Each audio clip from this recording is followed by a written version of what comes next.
Hello everyone and welcome back to Mark's Action Figures. Today we're celebrating one of the greatest movies ever made. My ultimate favorite movie of all time, bar none. Coming to a close second, maybe The Thing, but very, very close second. This movie is Jaws. Released in 1975, it changed Hollywood forever. 51 years later, it's still terrifying audiences and remains, in my opinion, the greatest suspense horror film ever created. I mean, it is my favorite movie of all time. I can't say enough about it. I love Jaws. Along with looking back at this cinematic masterpiece, we're reviewing NECA's incredible 8-inch cloth action figures of Matt Hooper in his diving gear, and the unforgettable shark hunter, Quint. Jaws was directed by Steven Spielberg when he was only 27 years old. It was based on Peter Benchley's best-selling novel of the same name. Production was a veritable nightmare. The mechanical sharks constantly malfunctioned in the salt water, forcing Spielberg to hide the shark for much of the movie. Ironically, that limitation became the film's greatest strength. By showing very little of the shark and relying on John Williams' unforgettable 2-note score and a few yellow barrels, Spielberg created suspense unlike anything audiences had experienced before.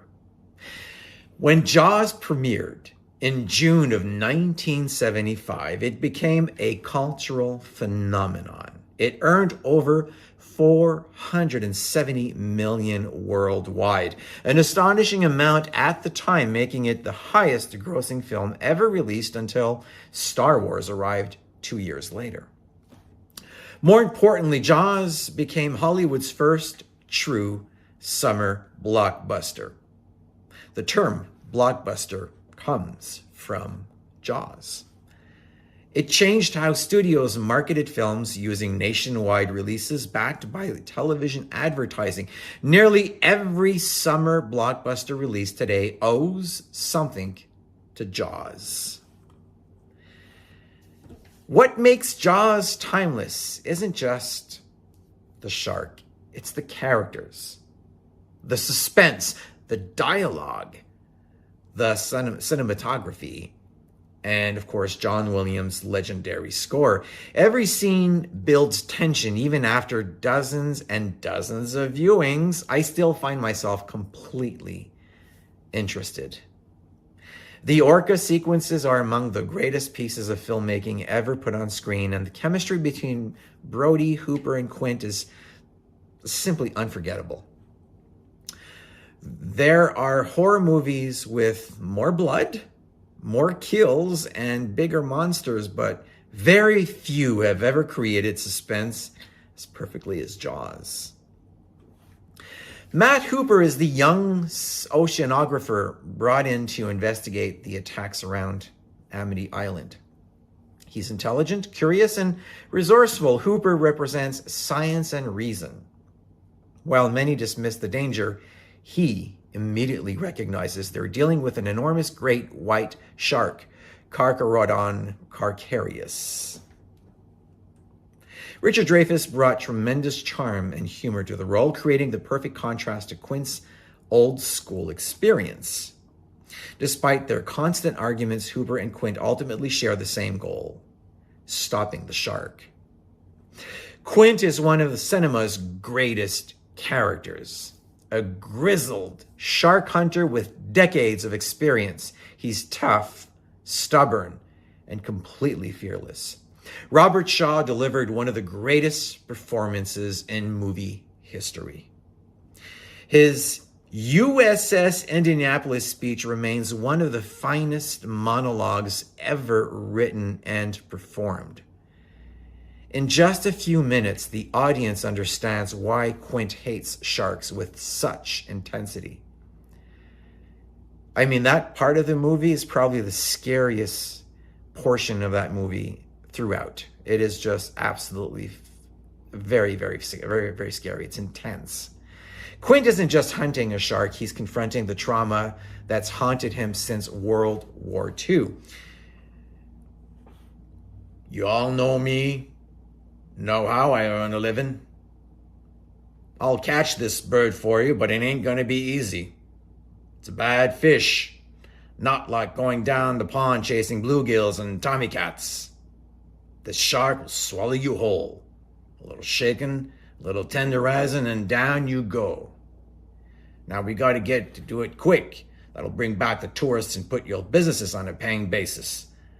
But it's not gonna be pleasant. I value my neck a lot more than $3,000, Chief. I'll find him for 3, but I'll catch him and kill him for 10. You gotta make up your minds. You wanna stay alive and ante up, or you want to play cheap and be on welfare the whole winter? I don't want no volunteers. I don't want no mates.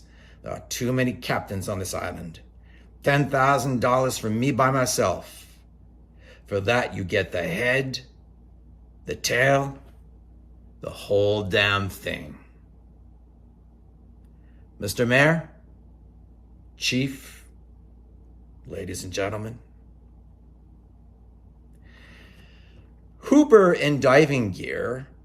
This version represents Hooper during the film's final act as he prepares to descend in the shark cage. Armed with specialized diving equipment and a spear loaded with poison, Hooper hopes science can finally defeat the great white. Of course, things don't exactly go according to plan, leading to one of the most suspenseful underwater sequences in movie history. Now, looking at Matt Hooper, NECA did an outstanding job of capturing Richard Dreyfuss's likeness.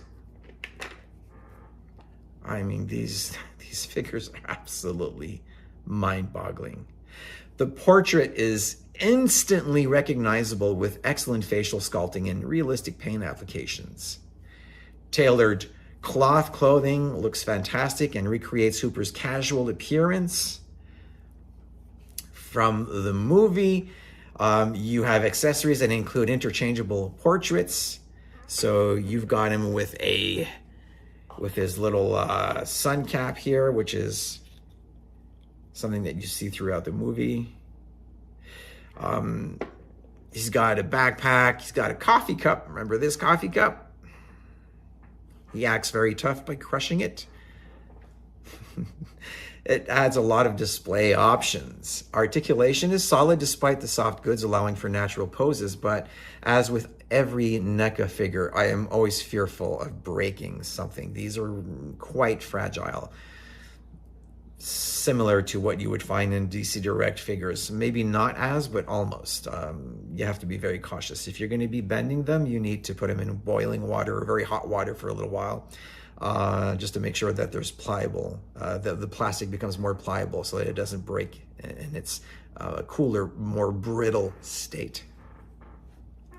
Now, Hooper in diving gear, this version is equally impressive. The outfit is beautifully tailored and the accessories really make this figure stand out. The shark, spear gun, and diving equipment recreate the unforgettable cage sequence perfectly. It's an essential companion piece for fans wanting to display the orca finale. My favorite piece, Quint. He's my favorite of the line. NECA captured Robert Shaw's rugged appearance extremely well. His weathered face, mustache, and iconic cap immediately bring the character to life. So I have him here displayed with his bandana. The cloth jacket and layered clothing look excellent.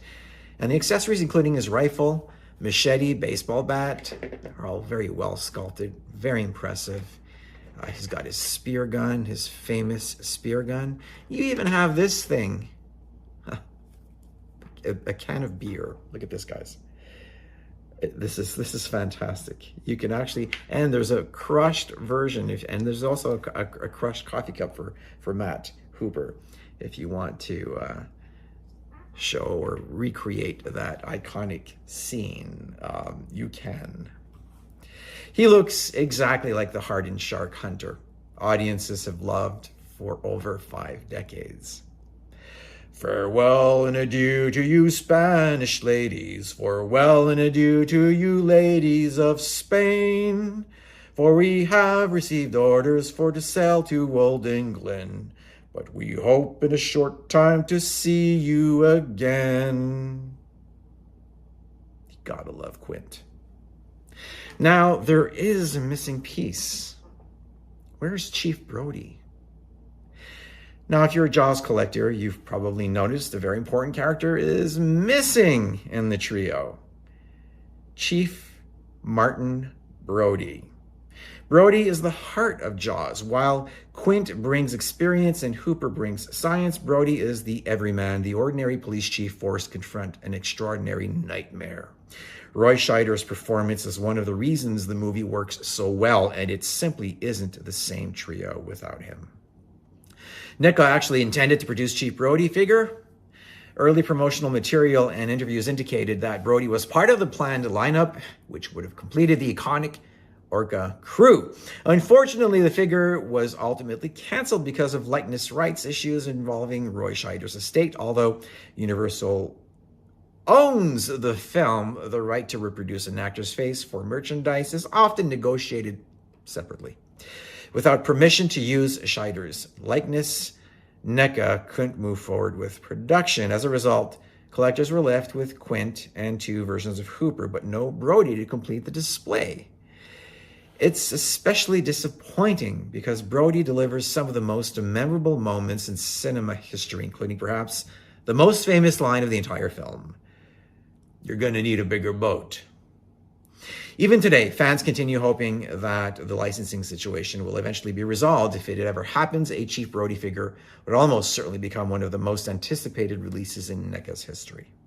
Until then, the Orca crew remains forever one man short. For me, this is the biggest disappointment in NECA's otherwise incredible Jaws line. Quint and Hooper are outstanding figures, but when I display them, there's always an empty space where Brody should be. Hopefully one day the licensing issue can be resolved because the collection simply doesn't feel complete without the character who ultimately defeated the shark. One small clarification for historical accuracy: while collectors widely attribute the cancellation to the inability to secure Roy Scheider's likeness rights, NECA never released a detailed official statement explaining the negotiations. The consensus within the collecting community is that likeness rights issues prevented the figure from moving forward, making that the most accurate way to describe why Brody was canceled.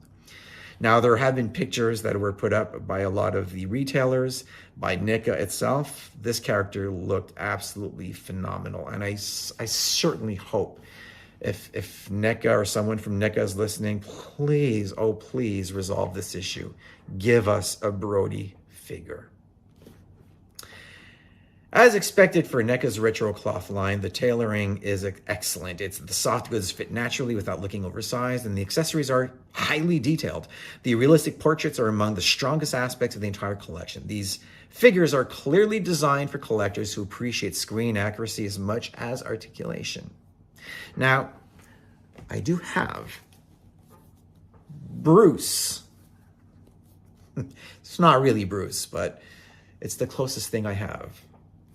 It's the best representation I found of the legendary great white. With its impressive sculpt, lifelike detailing, and intimidating display presence, it captures the spirit of the shark that changed movie history and launched the first summer blockbuster. For me, it's the perfect stand-in for the most famous shark in cinema history. So, FYI, in case you didn't know, the nickname Bruce was given to the shark because it was Spielberg's lawyer's name. Says a lot about lawyers, doesn't it? In conclusion, 51 years after its release, Jaws remains the gold standard for suspense filmmaking. It's a film that proves less can truly be more, turning production problems into cinematic brilliance. NECA has done justice to these legendary characters with beautifully sculpted portraits, authentic clothing, and movie-accurate accessories. Whether you're a lifelong fan like me or discovering Jaws for the first time, these figures are a fantastic tribute to one of the greatest films ever made. For me, Jaws isn't just my favorite horror movie. It's my favorite movie, period. Every time I watch it, I'm reminded why it became the first blockbuster and why, more than half a century later, it's still one of the greatest achievements in cinematic history. Guys, if you enjoyed this review, remember to like, share, and subscribe. Tell me in the comments, is Jaws your favorite movie of all time? Thanks for watching Mark's Action Figures, and I will see you in the next review.